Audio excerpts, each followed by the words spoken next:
ప్రహ్లాదుడు జడుడని భావించిన హిరణ్యకశిపుడు అతనిని గురుకులమునకు పంపుట. ప్రహ్లాదోపాఖ్యానము భాగవత పద్యములు 12వ భాగము. సంసార బంధములపై ఆసక్తి లేక విజ్ఞులు పండితుల పట్ల విధేయత కలిగి ఉంటూ రత్నాల లాంటి సర్వ సుగుణములు కలిగిన గొప్ప భాగ్యవంతుడు, పరమ భాగవతులలోకెల్లా ఉత్తముడు, కర్మబంధములన్నిటినీ వదుల్చుకున్నవాడు అయిన ప్రహ్లాదుని యొక్క నడవడికను పరిశీలించిన హిరణ్యకశిపుడు వీడు దేవేంద్ర పదవి లభించినా లెక్క చేయడు, ఎప్పుడు సోమరిలా జడునిలా అవివేకిలాగా తిరుగుతున్నాడు, బలహీనుడై జాడ్యంతో చెడిపోతున్నాడు, వీడికి విద్యాబుద్ధులు నేర్పిస్తేనే కాని చురుకైన వాడు కాడు అని భావించి ఒకరోజు కొడుకుతో ఈ విధముగా పలికాడు. తరువాత ఏమి జరిగినది? చదువని వాడజ్ఞుండగు చదివిన సద్వివేక చతురత కలుగున్, చదువగవలయును జనులకు చదివించెద ఆర్యులొద్ద చదువుము తండ్రి. ఒకనాడు హిరణ్యకశిపుడు ముద్దుల కుమారుడైన ప్రహ్లాదుని పిలిచి, నాయనా, చదువుకోకపోయినట్లయితే అజ్ఞానిగా మిగిలిపోతావు. చదువుకుంటే మంచి చెడు విచక్షణా జ్ఞానము తెలుస్తుంది, వివేకము కలుగుతుంది. మనిషి అన్నవాడికి చదువు చాలా ముఖ్యము. కనుక నిన్ను మంచి గురువుల దగ్గర చదివిస్తాను, చక్కగా చదువును అభ్యాసము చెయ్యి అని పలికి రాక్షస పురోహితుడు గురువు అయిన శుక్రాచార్యుని కొడుకులైన చండామార్కుడు, అమర్కుడు అను వారలను పిలిపించి వారిని సత్కరించి ఇలా అన్నాడు. అంధ ప్రక్రియనున్నవాడు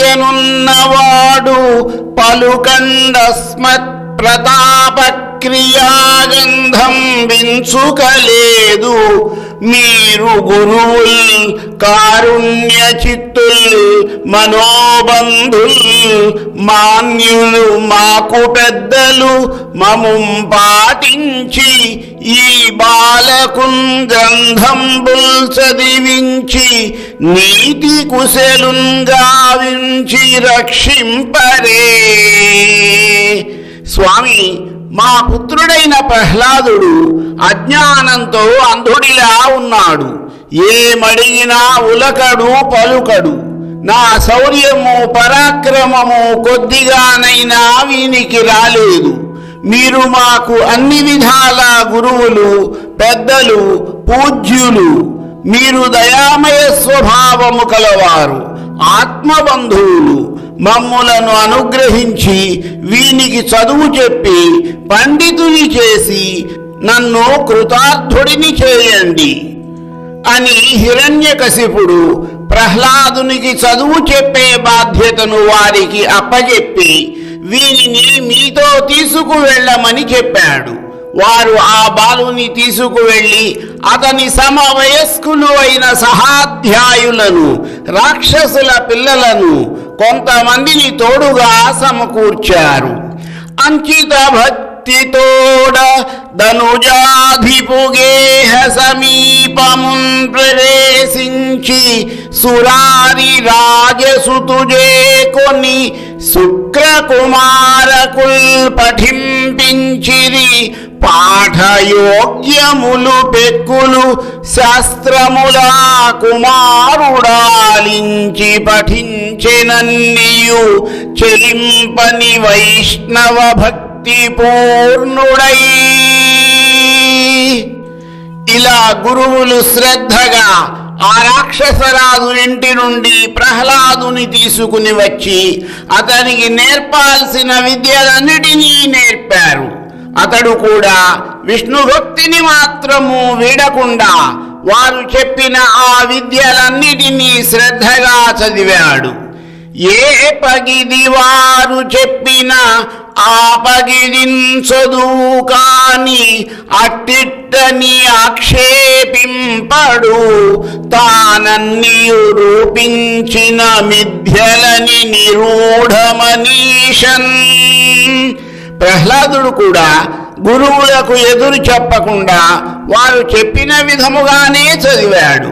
తనకు ఇష్టము లేని వానిని వారు నేర్పినా అవన్నీ భ్రమలు అసత్యములు అని తెలిసినా ఆక్షేపించకుండా వారు చెప్పినట్లే నేర్చుకున్నాడు. అంతన్ కొన్ని దినంబులేగిన సురేంద్రారాతి శంకాన్విత స్వాంతుండై నిజనందనున్ గురువులే జాడం బఠింపించిరో భ్రాంతుండేమి బఠించెనో పిలిచి సంభాషించి విద్యా పరిశ్రాంతించూచెదగాక నేడని మహాసౌధాంతరాసీనుడై. కొంతకాలము గడిచిన తరువాత దేవతల శత్రువైన హిరణ్యకశిపుడు తన రాజసౌధములో కూర్చుని మనసులో సంశయిస్తూనే ప్రహ్లాదుడు వెర్రిబాగులవాడు, అసలు ఏమి చదువుతున్నాడో గురువులు ఏమి చెప్తున్నారో ఏమో, ఒకసారి కొడుకును గురువులను పిలిపించి ఎంత బాగా చదువుతున్నాడో చూద్దామని అనుకున్నాడు. మోదముతోడ దైత్యకుల ముఖ్యుడు రమ్మని జీరబంచే ప్రహ్లాద కుమారకున్ భవమహార్ణవతారకు కామరోషలోభాది విరోధవర్గ పరిహారకున్ కేశవ చింతనామృతాస్వాద కఠోరకున్ కలుషజాల మహోగ్రవనీకుఠారకున్. ఆ రాక్షసరాజు హిరణ్యకశిపుడు అమితమైన ఆనందముతో తన కొడుకు ప్రహ్లాదుడిని తీసుకురమ్మని గురువులకు కబురు పంపాడు. సంసార సముద్రమును దాటినవాడు, కామక్రోధాది అరిషడ్వర్గాలను జయించినవాడు, శ్రీహరినామస్మరణ తప్ప మరొకటి ఎరుగనివాడు, పాపములు అనే ఘోరమైన అడవుల పాలిటి గొడ్డలి వంటి వాడు అయిన ఆ ప్రహ్లాద కుమారుని తీసుకురమ్మని వర్తమానం పంపాడు. ఆ విధముగా పిలుపునందుకున్న ఆచార్యులు ప్రహ్లాదుని తీసుకువచ్చారు. ఉత్సాహ ప్రభు మంత్ర శక్తియుతమేయుద్యోగమారూఢ సంవిత్ సంపన్నుడవైతివే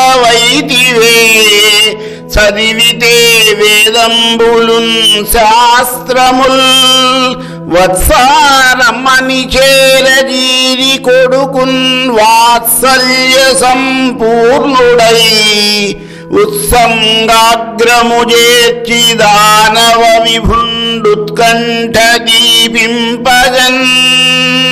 కుమారుని చూడగానే హిరణ్యకశిపుడు పుత్రవాత్సల్యంతో నాయనా ఇలా రా అని దగ్గరకు తీసుకుని తన తొడపై కూర్చోబెట్టుకుని నీవు చేసిన కృషి క్షాత్ర శక్తి సామర్థ్యాలతో కూడినదే కదా, బాగా చదువుకుని జ్ఞానము సంపాదించావా, వేదములు శాస్త్రములు పూర్తిగా చదివావా అని ఇంకా ఇలా అడుగుతున్నాడు. మరికొంత కథా వివరణము నా తరువాతి భాగములో.